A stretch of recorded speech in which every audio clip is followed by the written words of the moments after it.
Today, we're diving into a story that's playing out in communities all across the country. It's the series of really powerful clashes between big federal government plans and the will of local towns and cities. And it all boils down to this one fundamental question, one we're going to explore through a few key stories today. So what really happens when the federal government's plans run headfirst into local opposition?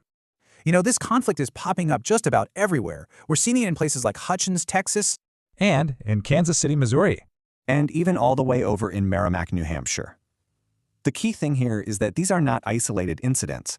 They are absolutely part of a nationwide pattern of local pushback.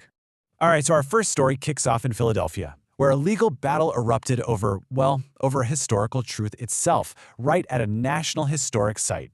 So this all centers on a place called the President's House. It was the temporary home for George Washington and John Adams. Now, while Adams didn't enslave people, Washington brought 9 enslaved individuals to live and work right there. A huge controversy blew up when the Trump administration ordered the complete removal of all references to slavery from the site's exhibits. But get this, that order did not stand.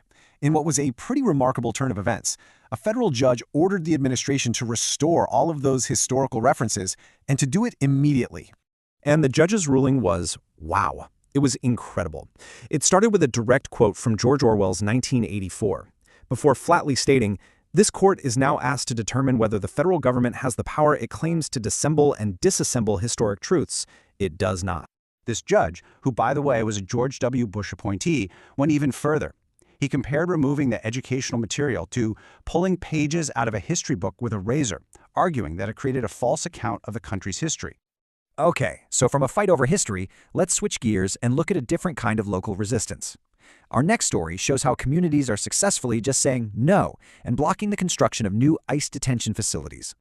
Our first stop on this one is Hutchins, Texas, a little town right outside of Dallas. So what happened here is pretty wild. Citizens were getting organized, planning to protest at an upcoming city council meeting. But before that could even happen, the company that owned the proposed site just backed out. They announced they would not sell the property to ICE. The town's mayor even came out and publicly thanked the protesters, saying their concerns did not go unnoticed. And this wasn't just a one-off. The same exact dynamic played out in Kansas City, Missouri. And, you guessed it, the result was identical. After some really intense local pressure, and with public opposition from Mayor Quinton Lucas, the local company planning to sell the facility to ICE just canceled the whole deal. It's another crystal clear case of organized local opposition stopping a federal plan dead in its tracks. Now we're going to narrow our focus even more, from entire communities down to individuals. A lawsuit filed in Minnesota alleges a pattern of direct intimidation by federal agents against citizens and journalists who were simply observing their activities. Now, these stories come from what are called sworn declarations. These are formal affidavits filed as part of an ACLU lawsuit. So these are people's personal, on-the-record accounts detailing alleged intimidation by federal agents.